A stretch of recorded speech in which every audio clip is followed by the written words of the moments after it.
Hi guys, welcome to Pakistani family reaction. तो कैसे हैं आप सब? मेरा नाम मुजाहिद है। यार भाई साहब, 7 साल का फॉरेनर बच्चा महाकुंभ मेले में सनातन धर्म अपनाने के बाद जैसे ही राम भजन पढ़ा, लग गई 56 इस्लामिक देशों में आग। 7 साल का बच्चा अबे राम भजन पढ़ रहा है और भाई सनातन धर्म उसने अपना लिया। क्या बोल रहे हो यार? कैसी कैसी चीजें निकल के आ रही हो यार कुंभ मेले में इस दफा यार। ये तो वॉच करेंगे तभी पता चलेगा। तो भाई वॉच कर लेते हैं, पहले देखेंगे कुछ तभी आइडिया लगेगा। तो कौन ऑन करते स्टार्ट। मेरी चौखट पे चल के आज चारों थाम आए हैं, बजाओ ढोल स्वागत में मेरे खयाम आए हैं। ये बहुत बड़ा एक इवेंट है जिसको जैसे कि ये बता रहे हैं कि स्पेस से अगर देखें तो फिर भी वो लोगों की तादाद यानी कि लोगों का वो जो एक इकट्ठ है वो भी ऊपर से नजर आएगा कि इतनी तादाद में लोग वहां पर इकट्ठे हैं। तो ये महाकुंभ का एक बहुत बड़ा सिग्निफिकेंस है। ये दुनिया को एक संदेश देता है भारत की मैनेजमेंट कैपेबिलिटी का कि 40 करोड़ लोगों को, 45 करोड़ लोगों को आप 1.5 महीना में मैनेज करेंगे। कितनी वो परवाह करते हैं यार, आसान काम नहीं है ना जो इंडिया कर रहा है। वो कितनी परवाह करते हैं और ऊपर से उनको कितनी फिक्र है। हाँ ना, फॉर देम 7 साल के बच्चे इस चीज की क्या उन्होंने देखे, उन्होंने क्या वैल्यू बना दी है। उत्तर प्रदेश के अंदर प्रयागराज के अंदर इसको सेलिब्रेट किया जा रहा है एंड लोग इसको बहुत खुशी से एंजॉय कर रहे हैं। वहाँ पर ना सिर्फ आपको हिंदू नजर आएंगे बल्कि हर मजहब के लोग कनेक्ट होते हैं इन चीजों को देखने के लिए, क्योंकि कल्चर है, ट्रेडिशंस हैं, फेस्टिवल्स हैं, तो ये कलेक्टिव हर कोई सेलिब्रेट करना पसंद करता है। और 144 ईयर्स के बाद ये आता है, यानी कि आपकी 3 पीढ़ियां, 3 जनरेशंस के बाद जाकर ये आएगा। तो और कई लोग नहीं होंगे, 40 करोड़ से भी ज्यादा लोग। भारत दुनिया की स्पिरिचुअल गढ़ है, जो स्पिरिचुअलिटी ढूंढना चाहता है, जो माइंड को फ्री रख के कुछ ढूंढना चाहता है, जो स्वयं को ढूंढना चाहता है, वो यहाँ आए। उसको कोई बंधन नहीं है उसके ऊपर कि ये सही है वो गलत है। जो मन में प्रश्न है उन प्रश्नों के साथ आए, उनके प्रश्नों के ऊपर कोई प्रश्न चिन्ह नहीं लगाए जाते। जय हिंद दोस्तों, महाकुंभ में ऐसे ऐसे विजुअल्स निकल के सामने आ रहे हैं कि मतलब दिल खुश हो जाता है। अब आप देखिए कि एक विदेशी बच्चा कितने मधुर तरीके से भगवान श्री राम जी का भजन गा रहा है। कभी कभी तो दुख होता है कि देश में ही रहते हुए बच्चे भजन वगैरह से दूरी बना के रखते हैं या नहीं सुनते, कहते हैं ये एक एज के बाद जब बुढ़े हो जाएंगे तब भजन करेंगे, ठीक है। लेकिन आप देखिए विदेश से लोगों की कितनी रुचि है और ऐसे वीडियो सोशल मीडिया पे वायरल हो रहे हैं। तो हमें भी अपने संस्कृति का सम्मान करना चाहिए।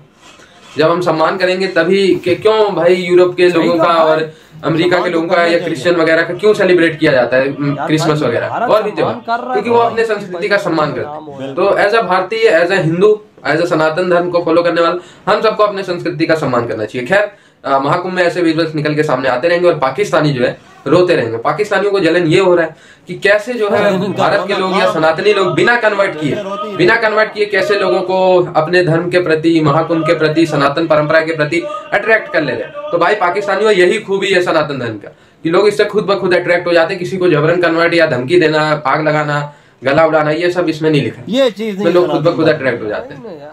कथा शबरी की जैसे जुड़ गई मेरी कहानी से। तो ये बहुत बड़ा एक इवेंट है जिसको जैसे कि ये बता रहे हैं कि स्पेस से अगर देखें तो फिर भी वो लोगों की तादाद यानी कि लोगों का वो जो एक इकट्ठ है वो भी ऊपर से नजर आएगा कि इतनी तादाद में लोग वहां पर इकट्ठे हैं। तो 40 से 45 करोड़ लोग जिस स्टेट के अंदर आएंगे उनकी तो मौजें लग गई।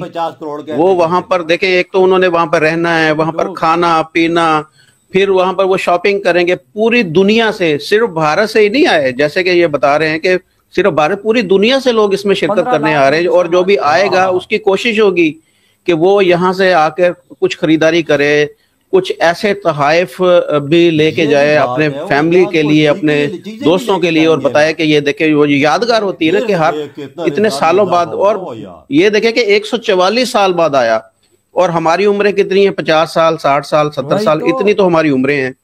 तो अगला जो महाकुंभ है वो किसने देखना? किसी ने भी नहीं देखना। इसमें से कोई एक बंदा भी ऐसा नहीं होगा जिसने अगला जो 144 साल बाद जो महाकुंभ आना वो देखना है।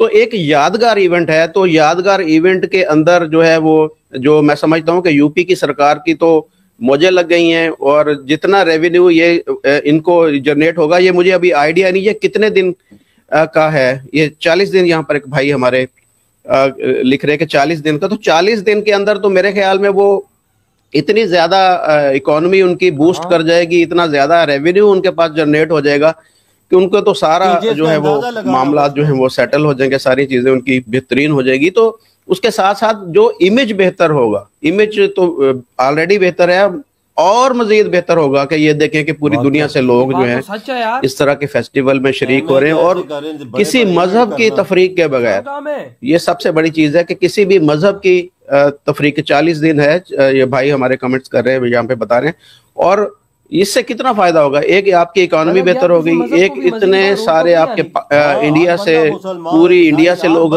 जा रहे हैं वहां पर, शिरकत कर रहे हैं, पूरी दुनिया से लोग शिरकत कर रहे हैं, आपकी इकोनॉमी भी बेहतर हो रही है, आपका इमेज भी और बेहतर हो रहा है, और क्या चाहिए? तो ये सारी चीजें, और उसके साथ साथ में एक पैगाम जो पूरी दुनिया को जा रहा है वो अलग से है।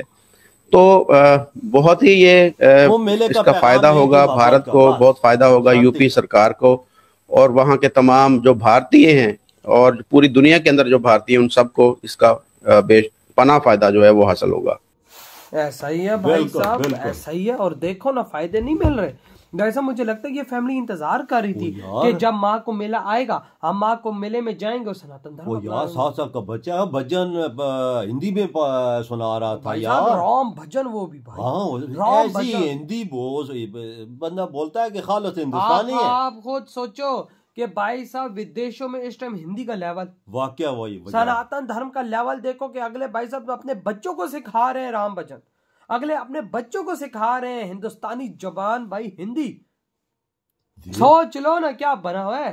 मैं तो हैरान रह जाता हूं भाई साहब मोदी जी ने इस टाइम इस दुनिया में सनातन धर्म, अपने हिंदुस्तान और अपने हिंदुस्तान की जबान हिंदी को कितना प्रमोट किया कि गोरे अपने घरों में बैठ के अपने बच्चों को हिंदी जबानें सिखाते हैं, राम भजन सिखाते हैं, और वेट करते हैं कि जब वो भारत आए तो वो घर वापसी करे, और इन्होंने भी आके घर वापसी की। देख लेना, बच्चा भजन पढ़ रहा है हिंदी में, घर वापसी इन्होंने कर ली है। ये इसी इंतजार में थे कि कब हम इंडिया में पहुंचेंगे और ये चीज करेंगे। बिल्कुल वही तो। ऐसी ऐसी तस्वीरें लेकर कुंभ मेले में आई है जो हम आज तीसरा दिन ये चीजें हो रही हैं भाई साहब। हमने तो कभी एक्सपेक्ट ही नहीं किया था अभी तो कि महाकुंभ मेले में ये तस्वीरें देखने को। अभी तो 35-40 दिन बाकी बचे हुए, और क्या क्या निकल के आता है। वही ना भाई साहब, देखो ना 7 साल के बच्चे राम भजन पढ़ रहे हैं। मतलब कि दुनिया का हर एक जरा, हर एक छोटी से छोटी चीज इस टाइम भाई साहब राम भजन पढ़ने में मगन है। बिल्कुल वजह, ये बात तो सच है भाई। किस तरह से भाई साहब पूरी दुनिया से 15 लाख बंदा उठ के इंडिया आ जाए, फॉरनर से रहो। भारत के लोगों को छोड़ अभी तक ये तो 15 लाख है ना, क्या पता ये 25-30 लाख फॉरनर बन जाए, क्योंकि भाई साहब अभी पूरे भाई साहब 35 दिन रहते हैं। हाँ, आप अंदाजा लगा। और भाई साहब जिस तरह से इस टाइम सनातन धर्म की धूम इस दुनिया में छाई हुई है, मैं कहता हूँ वो टाइम दूर नहीं है जब पूरी दुनिया में सनातन धर्म की झंडे होंगे, पूरी दुनिया सनातन धर्म में लिपट जाएगी, सब कुछ खत्म हो जाएगा, सबकी घर वापसी हो जाएगी। जिस तरह ये सिस्टम चल रहा है मुझे तो देख के यही लगता है। देखा जाए तो सनातन करोड़ों लाखों साल पहले सनातन धर्म ही था ना, यही था ना, और क्या था। और ये सब कुछ देख के आज 144 साल बाद ये सब कुछ देख के ऐसा ही लग रहा है दोबारा से वो टाइम आने वाला है जिधर 40-45 करोड़ बंदा इकट्ठा हो जाए तो क्या समझ सकते हैं। सही कहा। तो यार आपकी क्या थॉट है? इधर ही वीडियो खत्म करते हैं।